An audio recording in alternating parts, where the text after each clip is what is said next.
Alhamdulillah, hamdan katsiran thayyiban mubarakan fih wa mubarakan alaih kama yuhibbu wa rabbuna wa yardah. Asyhadu an la ilaha illallah wahdahu la syarikalah wa asyhadu anna Muhammadan abduhu wa rasuluh alladzi la nabiyya ba'dah. Alhamdulillah, kita bersyukur ikhwati fillah kepada Allah Subhanahu wa taala. Pada hari ini kita bertemu lagi di dalam majelis ilmu yang dimana di hari Senin sore ya kita akan melanjutkan pelajaran Tazkiratus Sami, masih di bab pertama yang kemarin itu hadis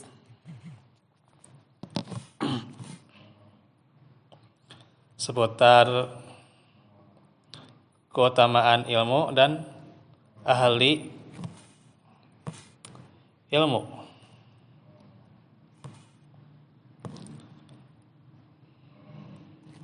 Insyaallah kita teruskan pada hari ini mengenai hadis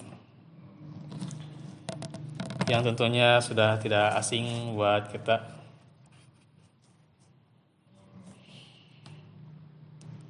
Karena hanyalah menjadi motivasi, dorongan buat kita agar semakin rajin menyediakan waktu kita untuk menuntut ilmu, karena tentu menuntut ilmu itu jalan menuju surga. Di hadis yang panjang ya, ini waktunya masih panjang, jadi saya bacakan dengan Arab dan syakalnya ya. Dari Nabi Sallallahu alaihi wasallam, beliau bersabda, "Man salaka tariqan yatlubu fihi ilman, sulika bihi tariqun min turqil jannah." Barang siapa meniti sebuah jalan untuk menuntut ilmu padanya, maka akan dimudahkan baginya satu jalan dari jalan-jalan surga. Wa innal malaikata latada'u ajani hataha litalibil ilmi lirido Allahu anhu.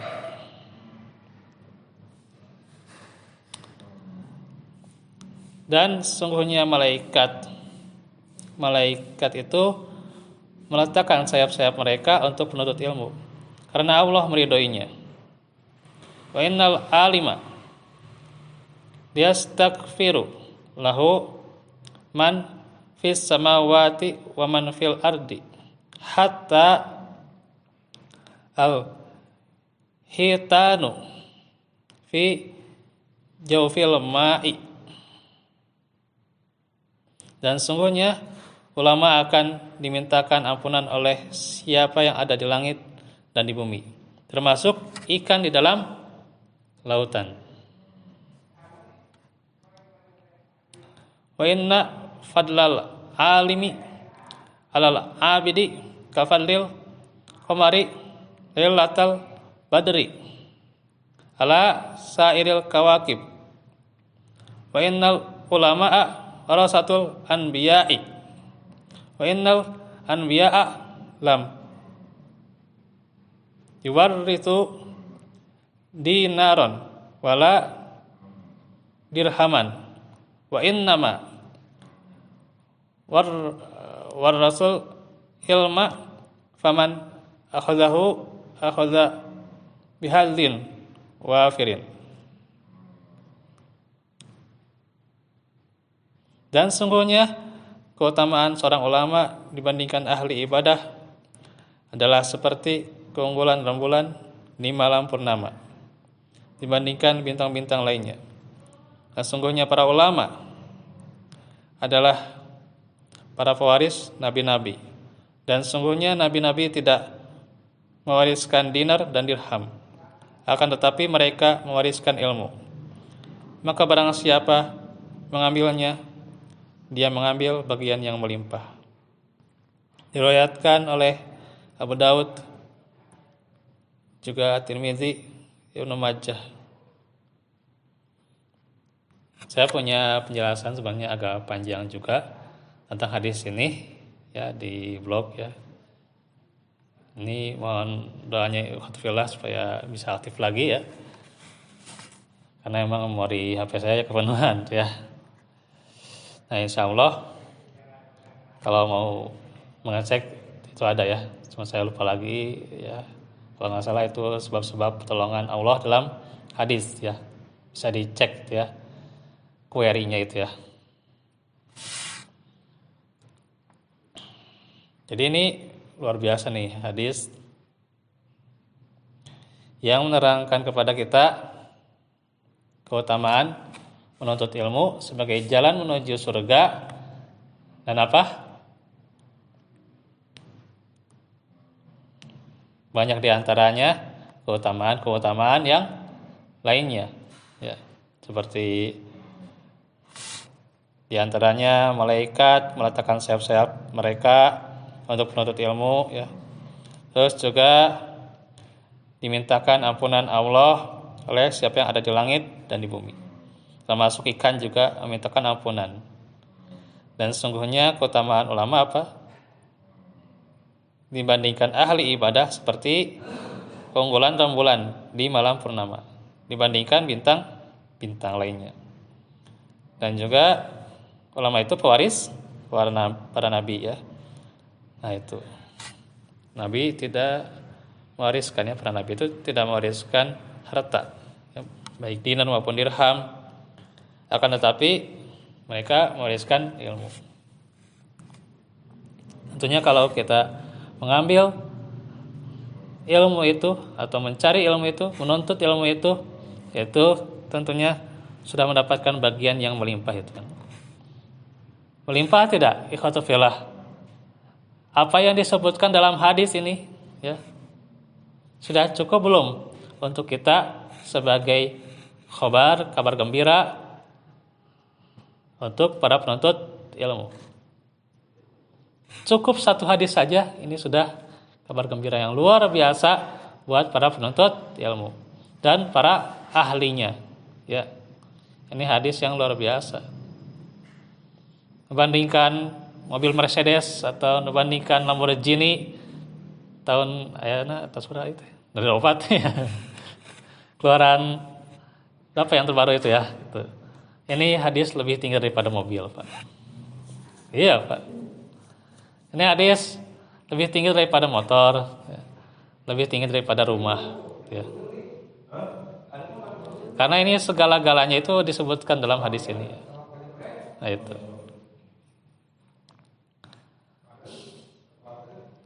Dan ini lebih daripada dunia dan sisinya. Insya Allah.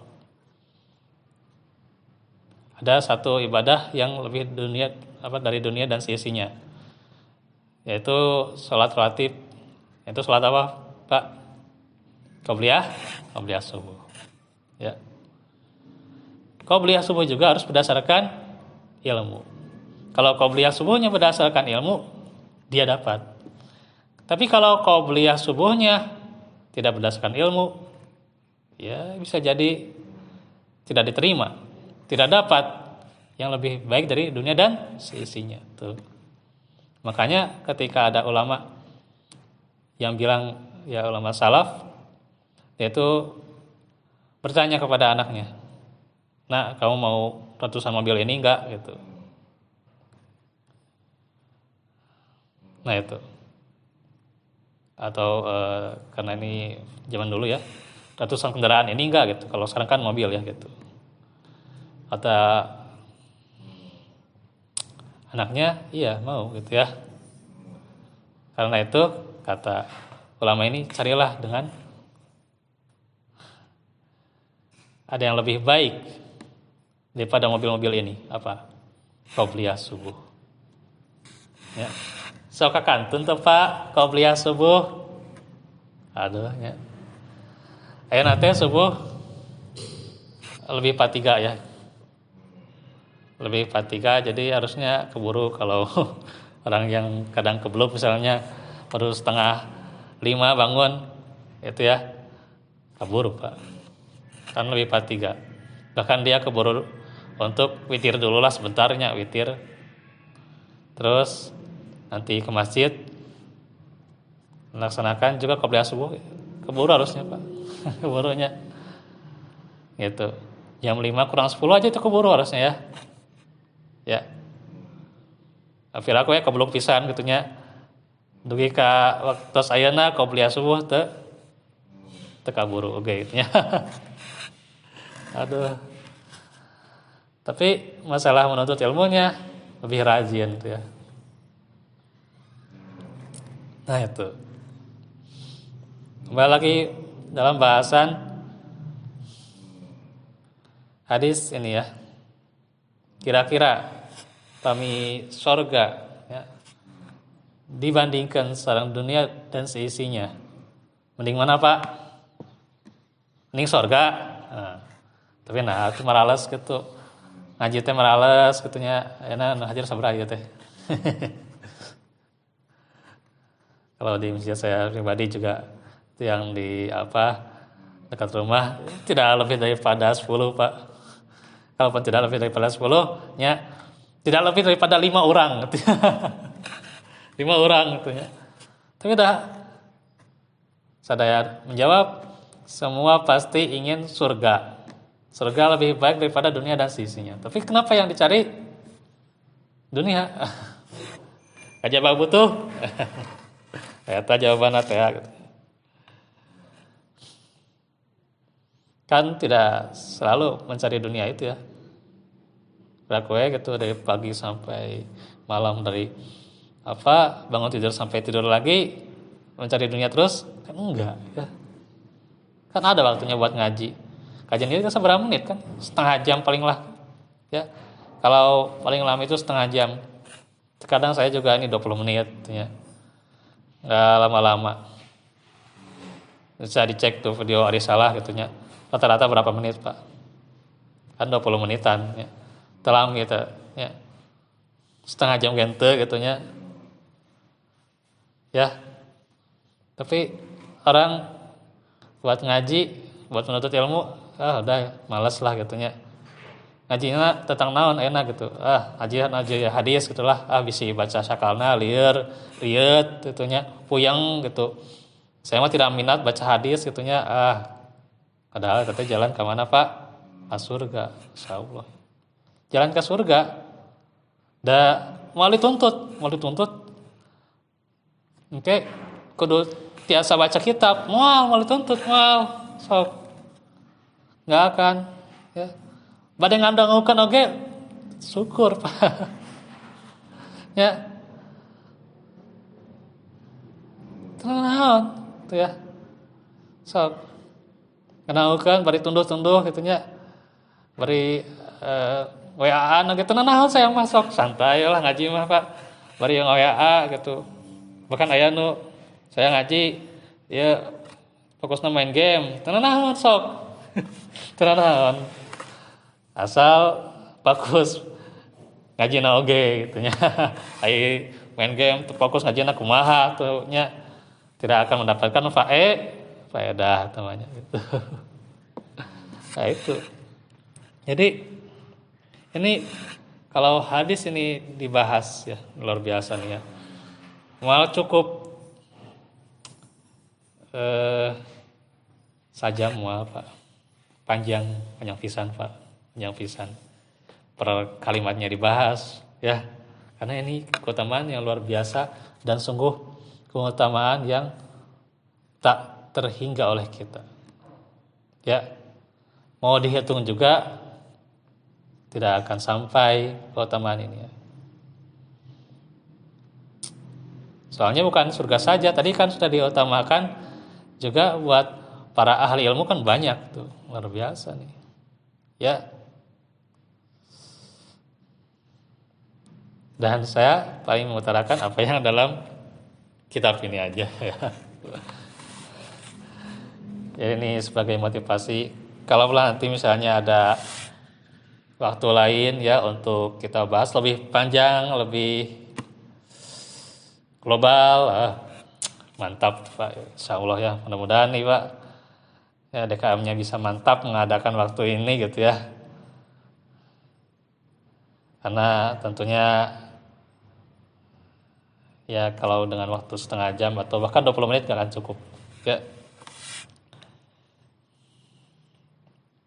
Jadi tidak ada derajat melebihi derajat seseorang yang malaikat dan selain mereka menyibukkan diri dengan apa? Mendoakannya dan memohonkan ampunan untuknya. Para malaikat meletakkan sayap-sayap mereka untuknya. Jika dua orang soleh atau orang yang dianggap soleh diperebutkan, lalu bagaimana dengan doa para malaikat?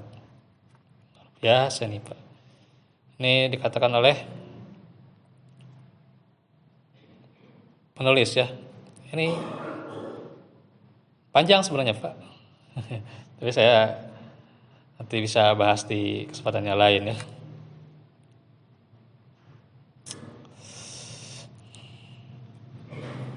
Pami misalnya gitu ya. Ada dua orang solih yang terbukti kesolehannya dia adalah ulama, dia adalah ahli ibadah. Kita berlomba-lomba tidak untuk mengambil atau untuk meminta ya doa kepada dia, sing doakanlah gitu supaya urusan keluarga saya lancar, terus supaya saya dimudahkan dalam urusan hidup, ya, supaya saya diampuni juga dosa-dosanya. Berebut ya, tawasul ini berebut ya. Iya berebut karena ini orang soleh yang mendoakan dan kita meminta padanya kan. Doa orang soleh ini juga bakal mendoakan kita. Kalau malaikat boro-boro dipenta, kita sudah duduk di sini, kita langsung didoakan ku malaikat, Pak. Mal dipenta-penta, ke malaikat tekedah gitunya, tekedah dipenta-penta, sudah didoakan langsung oleh malaikat, tuh Pak. Ya, Masya Allah. Ini gratis, menuntut ilmu kadia gratis, tuh ya. Ya, bandingkan kadia nu cakat nu prama gratis, tuh ya. Jangan Pak. Gitu ya. Atau misalnya seseorang dalam rangka posisinya terlalu sibuk ya. Ya kalau mencari maisha sesuai kebutuhannya ya itu bagus ya. Tapi kalau dia terlalu sibuk sehingga tidak sempat menuntut ilmu, nah ini jadi masalah ya. Prioritas waktunya dia kemanakan ya. Gitu. Ada ustaz saya ada can budak, can nanti can ya piramalan dan sebagainya gitu ya. Sediakanlah waktu teh untuk menuntut ilmunya gitu. Da teu dituntut kedah sajam 2 jam gitu ya. 10 menit ya gitu. 15 menit itu ya menuntut ilmu gitu. Ya sekarang sudah banyak fasilitas-fasilitas tapi tetap yang diutamakan adalah melangkah dalam menuntut ilmu ya. Itu yang lebih diutamakan. Tidak hanya belajar lewat online ya. Ya kadang-kadang belajar online pikiranna ka mana gitu nya. Fokus ke tugasnya. Pikiranna ka tugas da sanes ka itu ya majelisnya. Sedikit lagi faedah nih. faedah makna para malaikat meletakkan sayap-sayap mereka untuk para penuntut ilmu. Ini ada perbedaan pendapat sih dari para ulama ya. Ada yang mengatakan mereka tawadu kepadanya. Jadi malaikat itu tawadu. Ya. Ada yang berkata mereka turun kepadanya dan hadir bersamanya. Jadi hadir jelas lah kalau malaikat jelas ada hadir di sini ya gitu. Ada yang berkata mereka menghargai dan mengapresiasinya tuh, diapresiasi ke malaikatnya. Jadi terkenal orang tanya, kedah terkenal di hadapan manusia, kedah di hadapan para malaikat kita sudah disebut namanya. Ada yang berkata juga mereka membawanya dengan sayap mereka untuk membantunya mendapatkan keinginannya. Bisa nih faedahnya di Miftah dari Sa'adah. Itu. Baik itu mungkin karena waktu ya. Dan juga harus faedah lain yang disampaikan. Insyaallah nanti kita akan sambung pelajaran hadis ini di pertemuan berikutnya. Aku lakum lihada wa astaghfirullah li wa lakum. Rabbana atina fid dunya hasanah wa fil akhirati hasanah wa qina adzabannar. Wa'fu minkum.